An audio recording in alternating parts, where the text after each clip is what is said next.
Welcome, السلام علیکم۔ کبھی کسی ایسے شخص پر ظلم نہ کرو جس کے پاس فریاد کے لیے خدا کے سوا کوئی نہ ہو۔ اللہ پر بھروسہ رکھیں۔ آپ کے آنسوؤں سے بھیگی ہوئی کوئی بھی رات اور تکلیف میں گزرا ہوا کوئی بھی دن کبھی رائیگاں نہیں جاتا، کیونکہ زندگی کا ہر آسان اور تکلیف دہ لمحہ اللہ کے عظیم منصوبے کا حصہ ہوتا ہے، جو کبھی کبھی سمجھ میں آ جاتا ہے اور کبھی کبھی ہمیں انتظار کرنا پڑتا ہے۔ اداس مت ہو، خدا سب سے زیادہ مایوس کن حالات میں امید بھیجتا ہے، کیونکہ سب سے بھاری بارش تاریخ ترین بادلوں سے ہی ہوتی ہے۔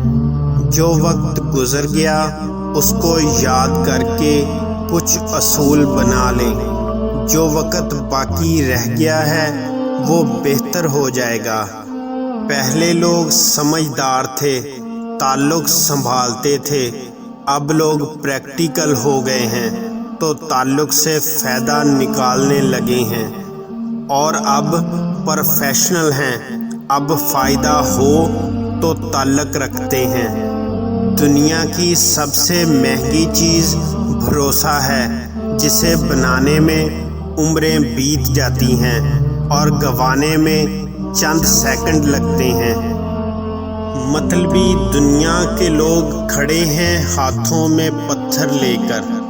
مطلبی دنیا کے لوگ کھڑے ہیں ہاتھوں میں پتھر لے کر، میں کہاں تک بھاگوں شیشے کا مقدر لے کر۔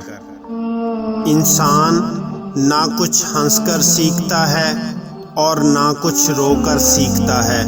وہ جب بھی سیکھتا ہے یا تو کسی کا ہو کر سیکھتا ہے یا کسی کو کھو کر سیکھتا ہے۔ زمانہ برے لوگوں کی برائی کی وجہ سے خراب نہیں ہوتا، بلکہ اچھے لوگوں کی خاموشی کی وجہ سے ہوتا ہے۔ جب آپ اللہ تعالیٰ کو ہر کام میں سب سے آگے رکھیں گے تو آپ کبھی بھی خود کو آخر میں نہیں پائیں گے۔ جب چھوٹے تھے تو بڑے ہونے کی خواہش تھی، لیکن اب پتہ چلا ادھورے سپنے اور ٹوٹے ہوئے خواب سے بہتر ادھورے ہوم ورک اور ٹوٹے ہوئے کھلونے ہوتے تھے۔ امیروں سے نہ ڈرو بلکہ غریبوں کی آہ سے ڈرو۔ اس لیے کہا، اگر امیر بھاگے گا تو حاکم کے دروازے پر جائے گا، اور اگر غریب نے آہ بھر لی تو وہ اللہ کے دروازے کو کھٹکھٹائے گا۔